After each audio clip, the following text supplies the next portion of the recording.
And hello and welcome to another interview here by DrPuppet. I am Alex Weber, and this is my behind the scenes with former jungler from Team Dignitas and full-time prophet Crumbz. How are you doing today, man? I am doing very well. Just living the non-LCS life for now. That sounds great as well. Is your YouTube career already replacing your pro play? I wish. No, no, I'm just trying to make videos here and there, but it's getting there, I suppose. It's some future. Well, you did a good video about jungling lately. Do you want to share a bit about it? Well, I've been making just a bunch of videos regarding mostly jungling, but usually things that you can apply to your own solo queue games, and a lot of them actually come from competitive that you may not be able to find in your solo queue. But if you just take the thought process behind each video, which is more about the mentality as to how you should be playing the game rather than the specific examples, I find that the videos can be very applicable to anybody who's just willing to take the time to learn and get better at the game. That sounds great. And you were also at IEM Katowice. How was your experience being back on the analyst desk and doing some stuff there, also watching games? What was your overall experience in Poland? Well, I had a really fun time in Poland just because I know most of the production people there, everybody that I was there with, we already knew each other, we all friends. So it was a really nice environment. Although I did get to really like the only time that I had really done analyst before was at Worlds. Otherwise, it was just in the casting desk every here and there. So it was a good learning experience, and there's definitely a lot of fine points that I want to refine if I'm to do it again, which is really something that I want to really focus on. But the Polish crowd was really nice. Everybody there was unbelievably kind to everyone, and I had a really fun time there. And we didn't get that much time to go out in the city, but it was just a good experience overall to make connections and regroup with the people that I hadn't known before. That's really great. So it seems like a lot of fun. And Crumbz, before we get to our main topic, that will be, of course, your whole Dignitas career, and of course later on about your new team. Do you want to talk a bit about the jungle meta right now? So on patch 5.5, we saw the new item coming, Cinders, and the jungle meta changed to tank meta again. So Mhm. what are your thoughts about that going into 5.6? Well, the 5.6 patch doesn't really do anything, to be honest. But yeah, the patch really didn't change anything. It was a tiny nerf to the item, to the Cinderhulk item, and a nerf to Sejuani. So Sejuani has seen a lot of success in solo queue and in competitive. So that's what she has banned or targeted with these nerfs. But I think that the Cinderhulk just really made a lot more champions in the jungle viable. You got Udyr being stronger, you have Zac coming back, you have Shyvana and Sion jungle as well. Because what happens is these tanks can itemize a lot of HP. All these are champions that have really good base values and can just itemize HP and do a lot of damage late game, particularly with Thornmail and the Grom passive. So they smite Grom, which deals a lot of damage on return hit, almost like a Thornmail. On top of the Thornmail, and if you decide to go with a Skirmisher Saber, there's the AD carry is just never going to be able to 1v1 you. And it's really painful to play against if you're in one of those squishy positions. Particularly, I was really fond of the previous patch where you just played all these heavy damage brawling champions and you didn't have to pick a super tank. I mean, I don't mind playing the super tanks, but the diversity is nice, and I definitely don't think that the skirmisher junglers are gone for sure. But for now, you have to somewhat take into consideration how you're going to deal with tanks if you decide to go with someone else, because the safe bet now is to pick a tank jungler rather than picking a warrior. Yeah, for sure. So, Crumbs, now that you talk a bit about your thoughts on the new patch and general changes, so let's get a bit, okay, not a bit, a few years back to your career, where it first started. You started playing IPL3 for Epic Gamer, if I am right. So, you made also a vlog talking about your experience going pro and what you sacrificed for it, so you could become a pro. And back then, how was your experience back then? How was to start as a pro player until the point you got to Dignitas? Well, I was just playing from my house back then, and I was notified that I could play in this tournament for free and I could potentially win money. So, of course, I had to say yes to Yeah. it. It was only a weekend, so I went there. We got second place and eventually received $1,000, I think. Each player on the team received $1,000, so $5,000 to second place. And from then on, I got an offer from Team Curse, which was also at the event. Joined the Team Curse and joined Team Dignitas. The whole experience mostly came about giving up a lot of time that I could have used to study in university because I was in university at the time and use that time to play solo queue and just get better at the game. Of course, once I had gotten a taste of it, a couple of months later, I was going to IEM Hanover in Germany, and it was mostly just kind of sacrificing time with my friends in school and time that I could have been using to study to go play solo queue and keep my high rank up because I felt like the high the high rank that I had achieved was the reason why I was even invited to these events. So, and of course, we have to talk about you played mainly top lane at the time, and then at some point in your career you changed to jungle, and was already in Dignitas. And how did it affect your playstyle and your career from the switch from top lane to jungle? Well, I was playing jungle. Actually, I was playing solo lane when the first game started. I was playing between mid and top, but I played mostly every role. And then when I was offered the position on Curse, I chose to switch over to the jungle. Once I was offered the opportunity in Dignitas, it came with the idea that I had to switch over to top lane. So I switched over to top lane. And while I was on Dignitas, I really didn't enjoy that there would be many fights that we would lose.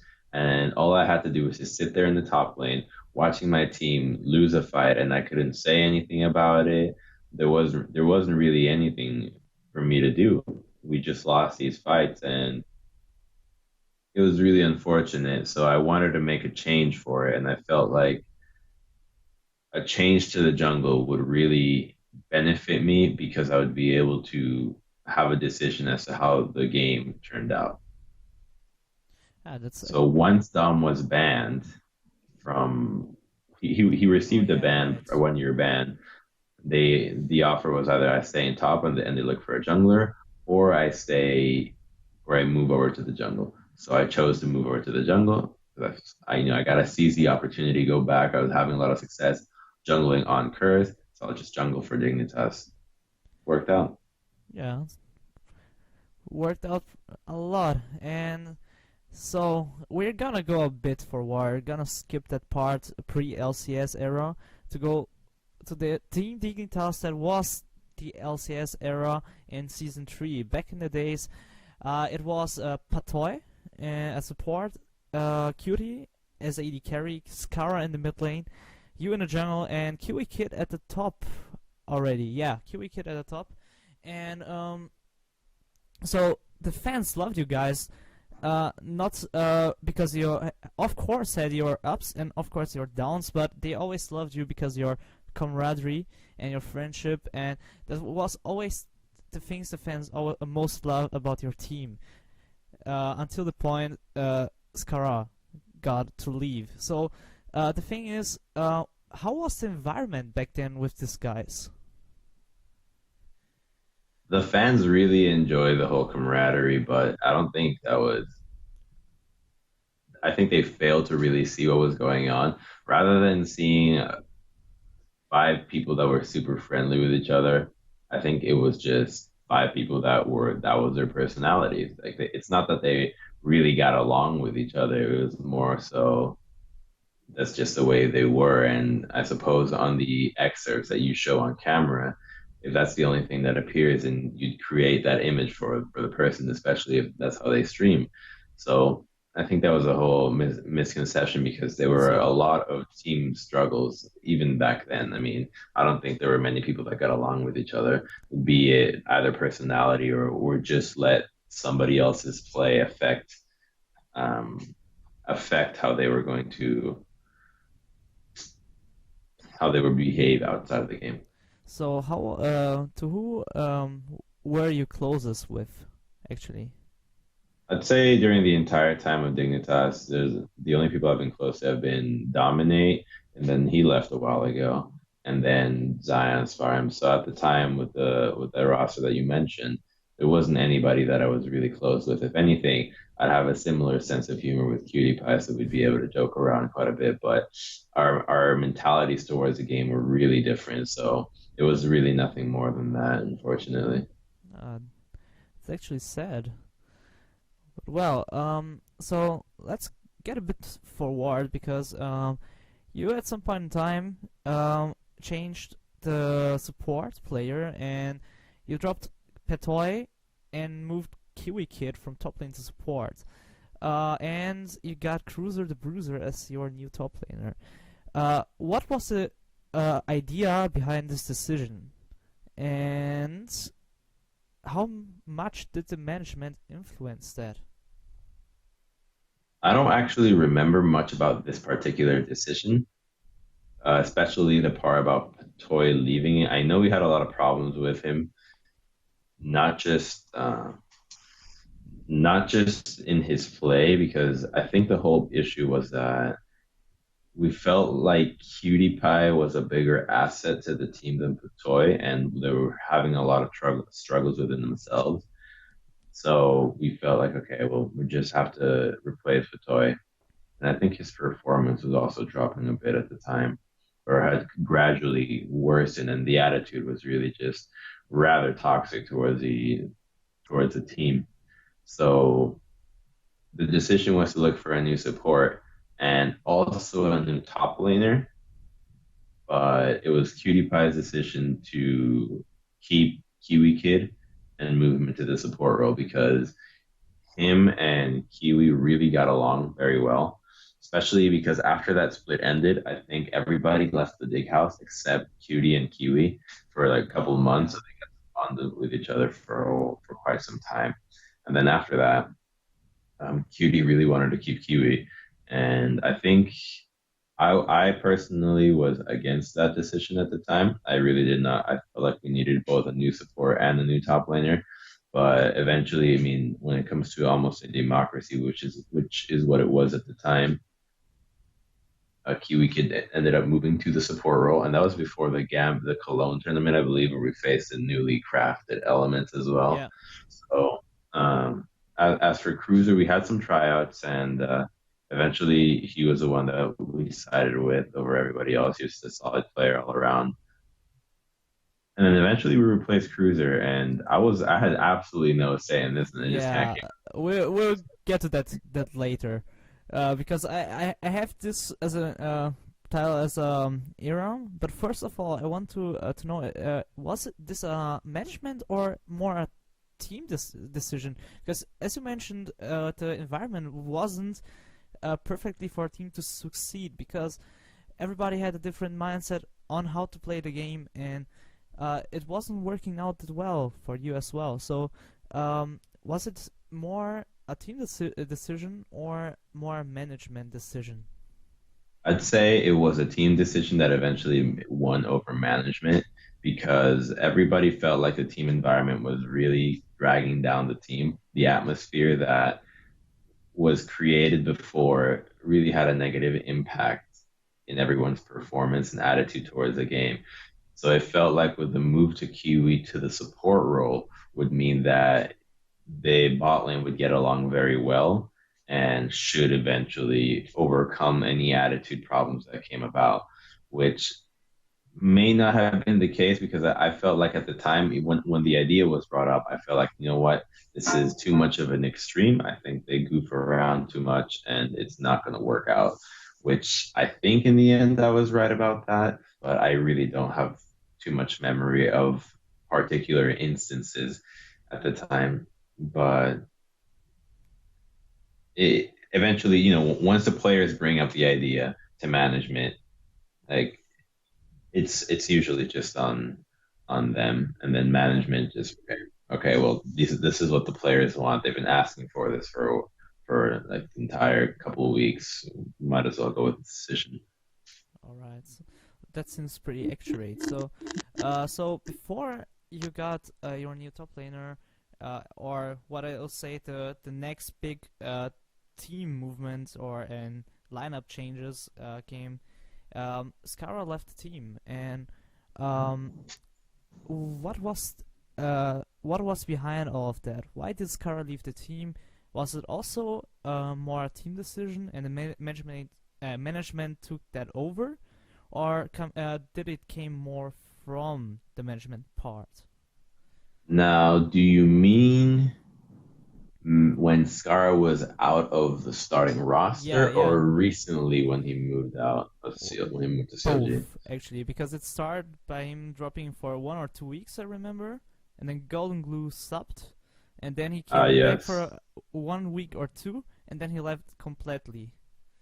Right? I think it was something about around that. Right. So we felt like for the entire time, Scar, for many years ago, um, Scar's performance was a little bit lackluster. But seeing as how we didn't have a coach and we didn't have live-in management, it was difficult to tackle this issue because we didn't know how to go about it in a proper way. We had dabbled with some analysts online in the house or coaches in house, but it just never really worked out. So eventually I felt like, okay, we have to make a change. And then we just discussed I discussed it with everyone. And then we felt like, okay, we have to like do something or we're going to get replaced. So we talked to, I think we talked to Golden Glue, and then we felt like, okay, maybe Golden Glue can help us get past playoffs.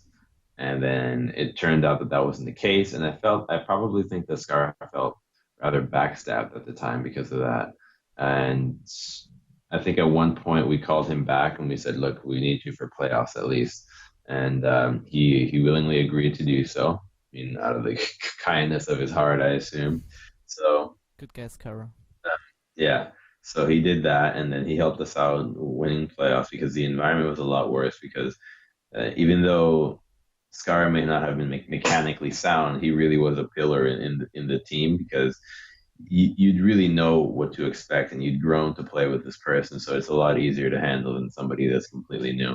So he put Scar back on. We put Scar in there, and then he moved on to the coaching position after playoffs was gone, which was kind of the idea, the first idea, even when Golden Boot came about.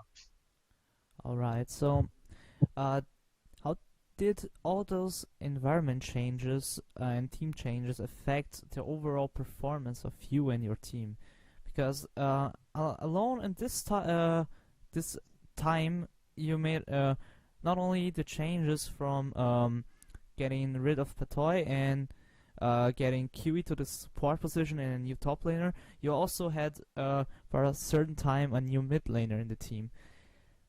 How was this effect on you and your team? To me, it didn't affect me that much. The changes were, the environment never was to the point that I wanted it to be at. So changing one individual player after another really didn't do anything for it. I mean, I don't think anybody else felt like it changed the environment all that much because in that team house, the prevailing environment is the one that's gonna take over everyone's attitudes, and the prevailing environment was more of a carefree attitude. So nothing was really gonna change until you changed everything drastically.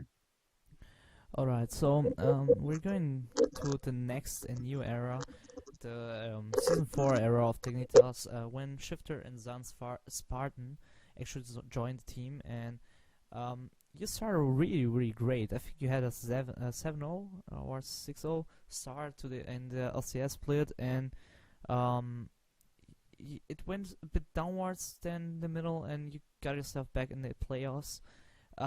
Why did it end so badly? Uh, even if you could start the season really well with this team? I feel like in the beginning it only really went well because I mean I hate to feel like I had such a good pivotal role doing it, but I felt like I was the only person really prioritizing warding or vision control at the time. And I'd be buying sights on almost every jungler and just warding up the entire jungle and trusting that my solo lanes would be able to do a lot of work. So that's kind of the playstyle that we adopted. And then eventually, when other teams figured it out and started doing the same thing, then our strategy kind of collapsed on itself because there really wasn't any more depth to it than just ward up a lot and hope that your lanes win.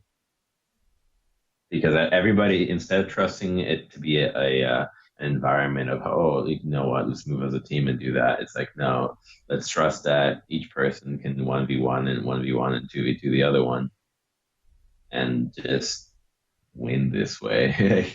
Just isolate everybody and win in that way. That's a very solo queue style, actually. Yeah. So, but was the environment better, at least? Um, no, I don't think the environment was better because like everybody on that new team was so emotional. You know, Cutie Pie didn't really care too much about it. Kiwi Kid was on the same boat. I mean, Cutie Pie just he had his mind and other things, and that's perfectly understandable. And then I felt like I really didn't know what Kiwi was doing. And Shifter is very emotional and reclusive, and then the same thing happens to Zion as well. So I felt kind of stranded as to what I was supposed to do. And Scarra being a former member, having played with three of us already and against two of them, everybody knew him. So his authority really wasn't as respected as it should have been, which is inherently what happens when you have a player move from your Yeah. roster into the team when he's not really, when like he's underperforming, when he's like almost forced out of the team, like forced into this coach position. It's not that he just says, "Oh, I want to be the coach." Like, no, it was just put there. Yeah. All right. So, uh, did was this bad environment and the results the reason why you completely changed the roster coming into season 5? Mm, well, I know that Darshan wanted to leave and Scar wanted to leave as well, but I think that the whole roster thing, with missing two of those players, changing the roster was, I think actually all players left really on their own accord. Like Cutie Pie left on their own accord, Zion left on his own accord, Scar left on his own accord. So it was just me, Shifter, and Kiwi left. And I mean, anybody could have left at that time if they really wanted to. But I felt like I didn't really. I had more faith in the two teammates that remained that probably should not have had to want them back on the team again. I think that backfired in the end, but the whole change to Korean players is just a matter of a new environment, make sure that everybody really wants to work hard. And at the time, I think that there really wasn't that much. So, There is NA talent. There is definitely talent in NA, but I think that me and perhaps others were a little bit more reluctant to look into that, particularly when we had people in Korea overseas helping us out, and you'd seen the success that other Koreans have been having, being flown to play in the NLCS. but let's go in now into building up this new Dignitas roster. So, why did you choose to pick Gamsu and CoreJJ over others? Because there are some NA talents in the AD carry role, and top lane might be a bit more difficult to find someone, but there's, like you mentioned, definitely talent there. But why Gamsu and CoreJJ, or even let's say that way? Why bring Koreans to the team? When we were looking for players, it was a really odd time because it was the off season, complete off season. We just made it by relegation, so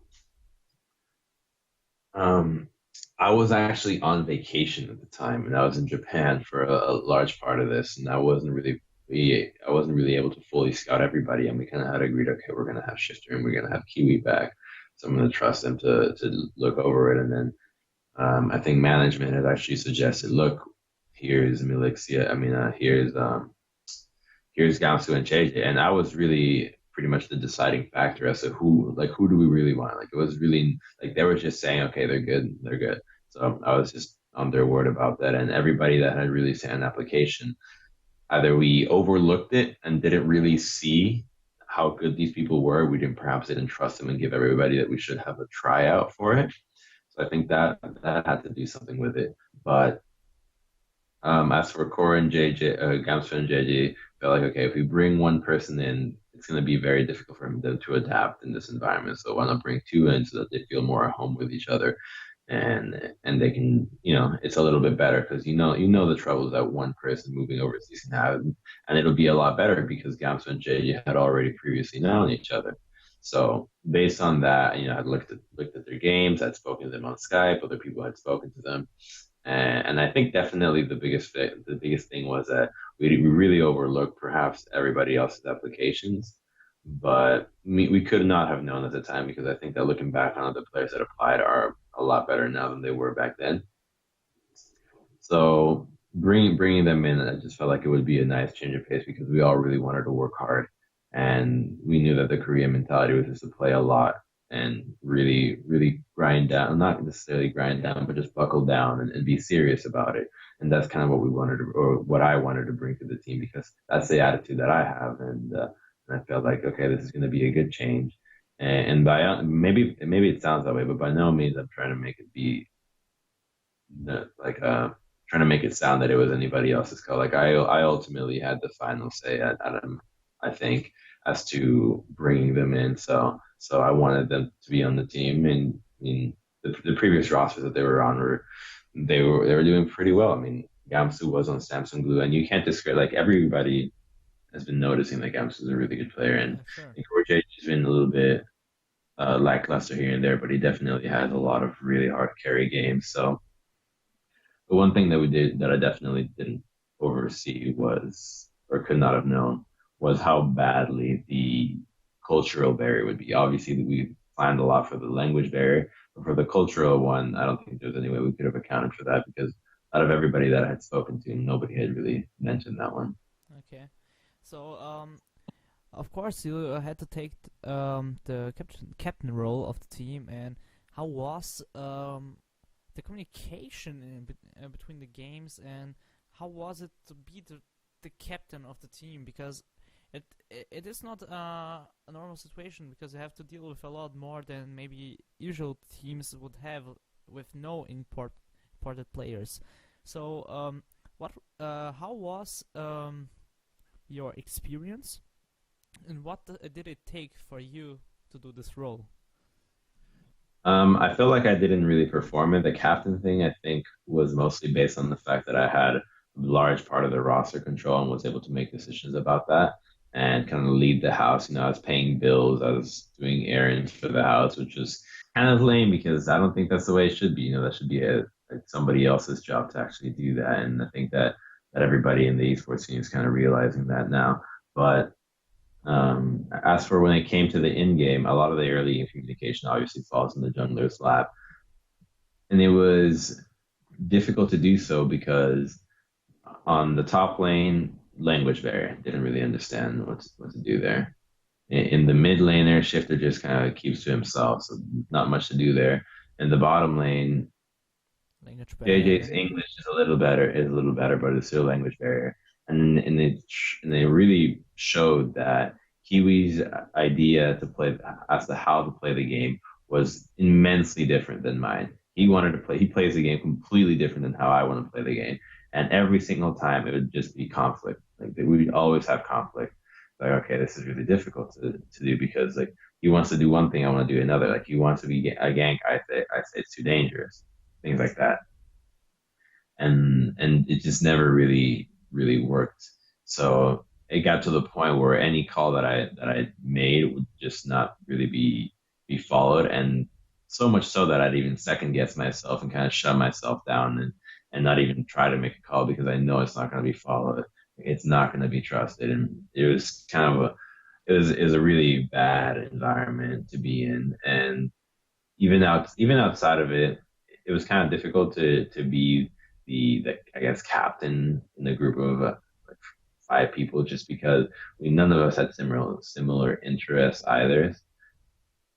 They'd all be playing a phone game and I'd be doing something else. Like I'd be reading or I'd be playing another kind of game. So we never really did anything that was a Yeah. group activity that'd be good to get along with. So I was kind of always the outsider in their little group. So that was kind of the thing that eventually led me to leave the team. So, you didn't have any general manager and coach at the house, so was this something that Dignitas couldn't bring for you, or didn't it simply just being able to find the right person to do that job for you guys? When we started the whole new season, we felt like we didn't need a coach. Felt like we knew everything, and that was wrong. Particularly me, Kiwi, and Shifter didn't feel like we needed a coach. And then a couple of weeks in, we're like, okay, we need a coach. And not weeks into the LCS, like weeks after that decision. And we were looking for someone. And after getting the Korean players, we felt like we really needed somebody who spoke English and Korean as well. And that's why we looked into going to Korea eventually for that boot camp. And we couldn't really find anybody that would fit the qualifications that we needed. And at the time, not that many people applied because it wasn't really a formal thing that we had announced that we need somebody.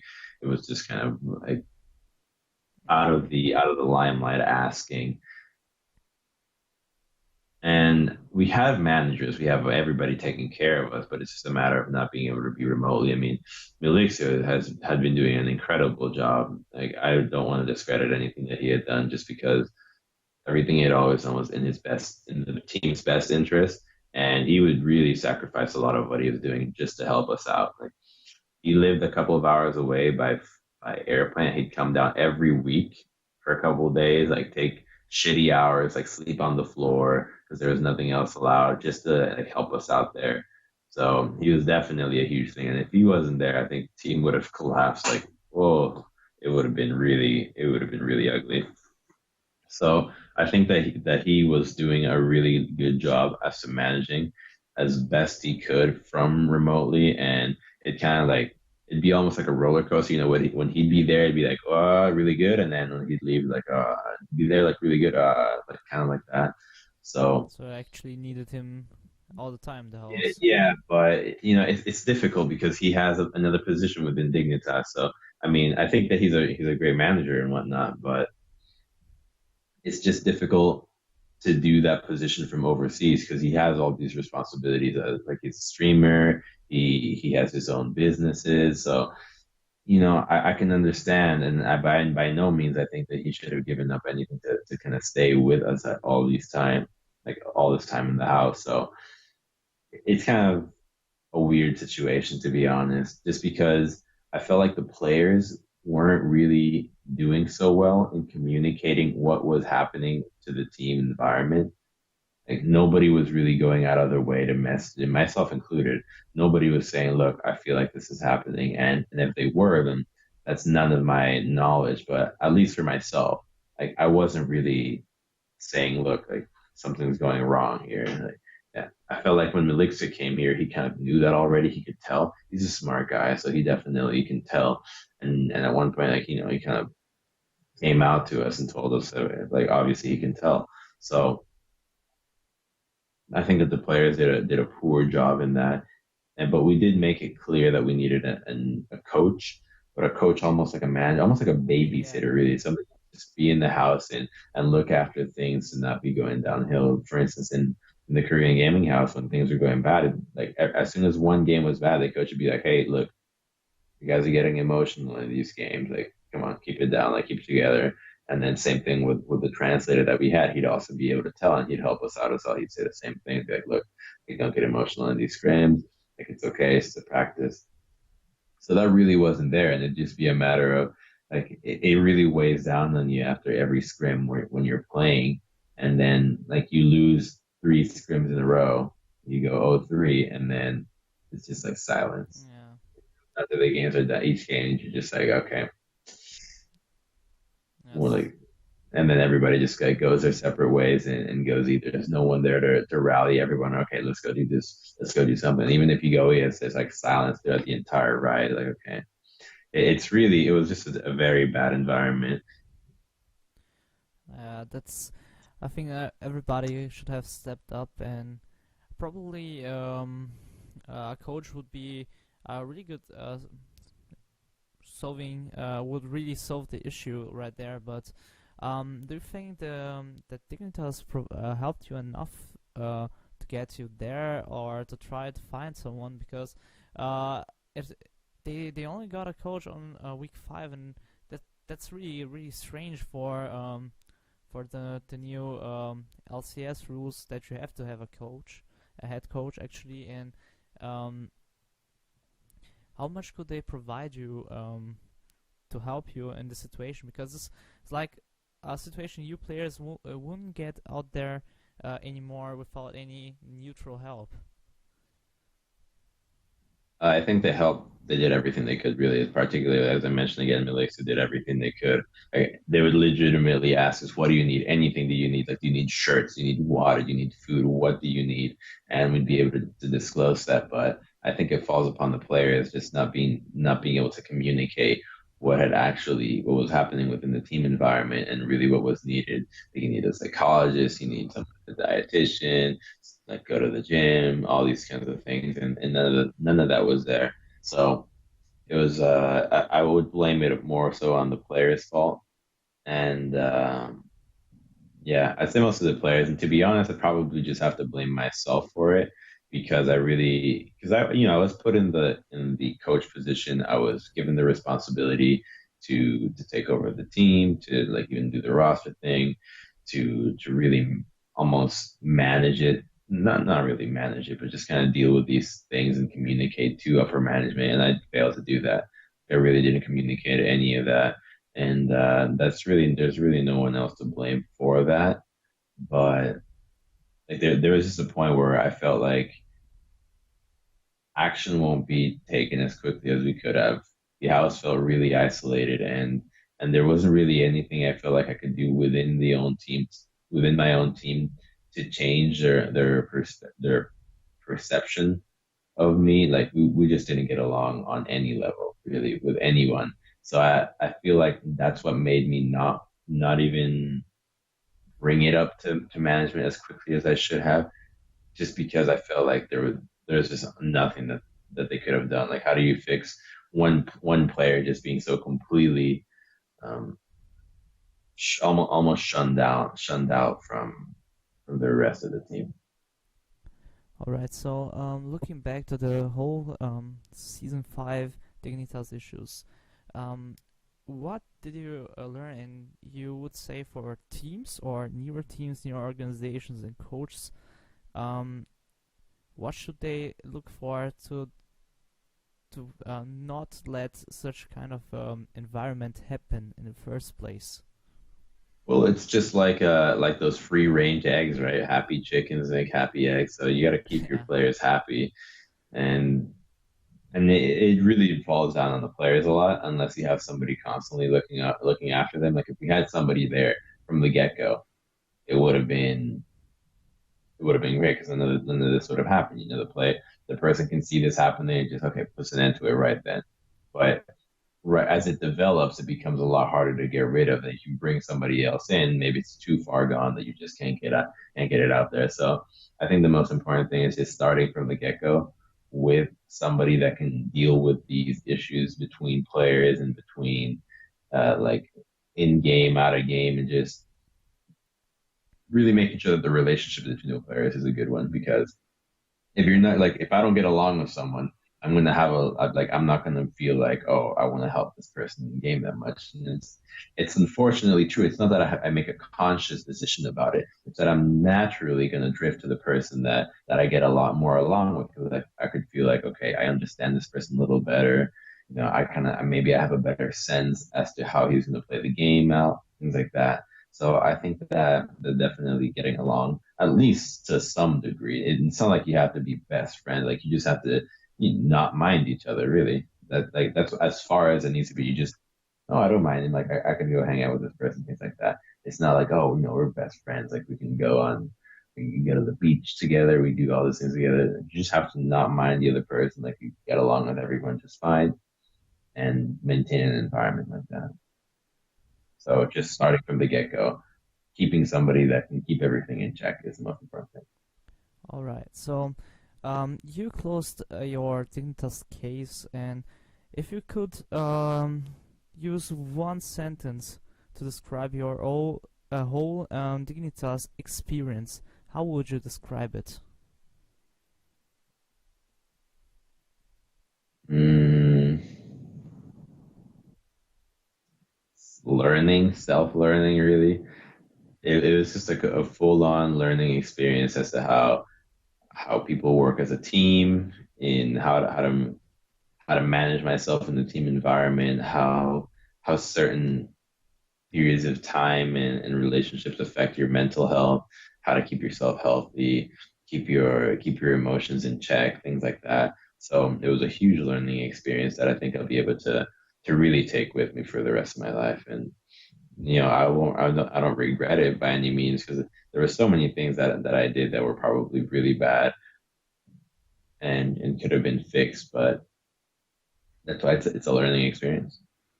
So, right. So, we all know you are a wise man now, so that you could become the prophet you are now. So, we should thank Dignitas for giving you the experience you need to become the prophet you are now. So, well, you still decided to start new and actually start a new team with some Russian guy called Alex. I think it's me, but I'm not Russian, so Mm. I don't know. He plays mid, I guess, and well, tell us a bit about it. I read a lot. I asked you a lot about it already, and there are rumors going around that you're really starting this team with Alex H and Yuno.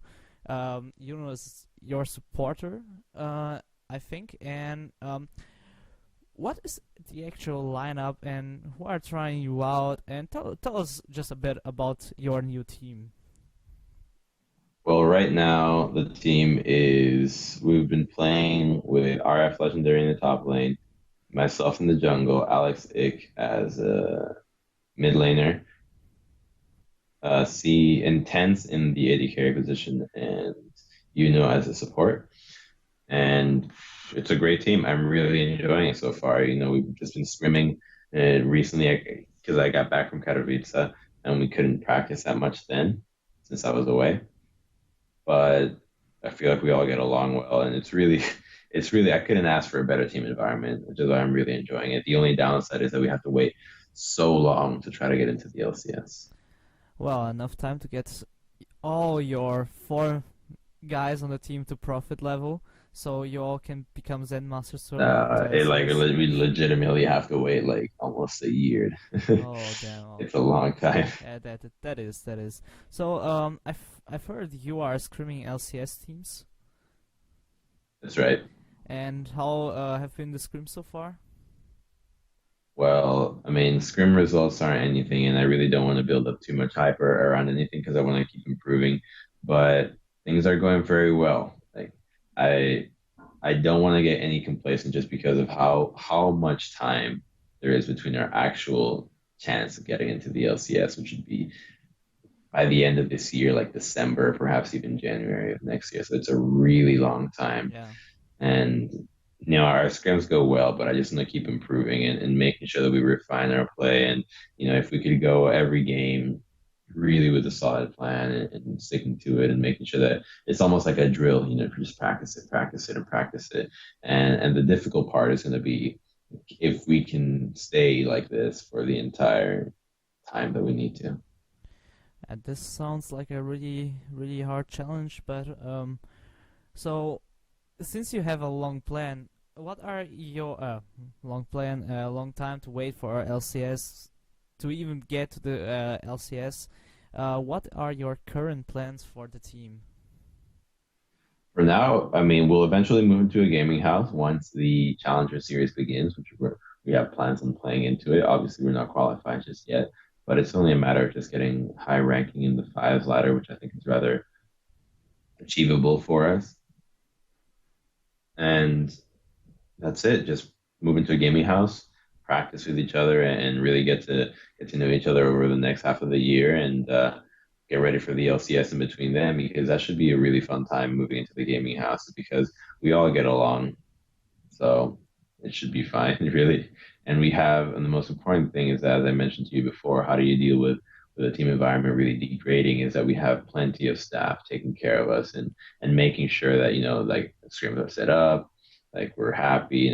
We're talking to the owners, talking to management, we're talking to everyone, talking to the analysts, the coaches, and really keeping everybody in check. Like, okay, guys, come on, focus. Like, we'll be in the middle of a game and just focus on the game, things like that. And that really helps out a lot. And we're not, since the season to even qualify hasn't began, we're not really rushed to really grind down super hard. So the scrim, we have just as many scrim blocks as I had on Dig, which is kind of odd. But the practice is a little bit more relaxed. It's nothing like, oh, we got to really practice this down. We got to practice this team composition tomorrow because we're running it in the LCS. It's more so, no, let's try it. Okay, we've been running this style for the past couple of days. Let's try a different style. Let's do this. Let's give this up, and can really just experiment with how we deal with certain things as a team. So it's really fun. Oh, that sounds like a good start, and I'm stoked to see you guys play. Did you guys actually get any offers so far from any organizations? That's not something I can disclose. Well, I can try at least. Well, so it's been a good interview and great opportunity and chance. So thanks for that to interview you. So I've got a few Twitter questions for you, and Right. so first of all, I want to ask from a friend of mine because he likes your hair. So he wanted me to ask you, how do you style your hair? It looks so amazing. I do absolutely nothing to it. I wake up and I kind of really just leave it there and put my headset on. It's a headset style. That's Yeah, what it is. It's a yeah, headset the gamer style. style, man. Yeah, and when I go out, since I'm in Canada, I put my toque on. So I suppose my toque does a lot of work to it. And by the way, if you don't know what a toque is, I'm sure a lot of people don't know. This is what the toque is. It's a hat that you put over your head, and it's cold. So those are the two things that I use. That's actually pretty nice. So another question coming from our friend Weldon Green from MindGamesGG. So shout out to him. And he asks, any qualitative differences to playing with a family man, either for the better, assumed, or for the worst? Absolutely no difference, and it's just a matter that he's a veteran in the scene, and since we both have played for so long, I think we get along well. So there's really absolutely no difference. I would not have, I can't tell at all, and I really enjoy playing with him. Alright, so and coming from DustTales, how do you feel about the Riot monopolized esports scene we have in LoL, in contrast to scenes like Dota or Hearthstone? Well, I think the Riot is not necessarily in it so much for the money, in terms as they're in for making a long-term goal to make esports a thing to stay, which is really the greater of all good in the end. So obviously they could be doing a lot more, right? They could be running ads between, like, if they ran ads in every LCS stream, they'd have so much money by now. So clearly they're not in it for the money. They could be selling so much more stuff. They could be making tons and tons and more content and all sorts of things. But they just want to make sure that this is a long lasting thing that you enjoy, that you're not riddled with things being thrown at you to buy and sell every time. So I think that they're doing a great job about that. And seeing as how right now I'm so passionate about esports, it's nice to know that they're really trying to extend esports to more than just a couple of years. Yeah, that's great for us all, I think, and we can only hope that they continue. So, before we close out the interview, I have a few fun questions to you. The only thing you need to know about them is just answer with the first thing that comes to your mind. So, are you up to it? Okay, yes. All right. So, favorite book? Favorite book? Yeah, favorite book. Slaughterhouse-5. Damn, that's a tough one, but it's a good one. And favorite game? League of Legends. Favorite band? Pink Floyd. Movie and series? Movie and series. Cowboy Bebop for series, which I guess is that should count as a series. And as for movie, I don't have a favorite movie. Well, that happens. So what Uh, what series are we watching right now? I'm not watching anything. I just play League. Well, that's passion, man. Guys, this guy shows you how to get pro. Just Yeah, do anything I don't else than watch play League. anything. So, guys, this was my interview with Crumbz, and I hope you liked it. So, Crumbz, first of all, thanks so much for the interview. It was really enjoyable. So, have you any shoutouts left? Me personally, no, not really. I mean, shout out to you for setting this whole thing up, and yeah, that's about it. So I guess everybody that supports me even after leaving Dig, and just as I mentioned, that I think that the right thing is to just support esports in the future and making sure that it's has good longevity. So everybody that's really just a fan of this and is willing to watch it, and just shout out to them. So, what he wants to say with that, he wants to share his Zen knowledge with people in the challenger scene, so we have more Zens in the future. So, just a joke by side. So, guys, thanks for watching. You can follow him on Twitter, so you don't miss anything about his new team at Crumbz, of course, on Twitter. And if you don't want to miss my next videos, be sure to subscribe and follow me on Twitter at ALWM9. So, guys, bye bye and adios. First with pictures, we share arts.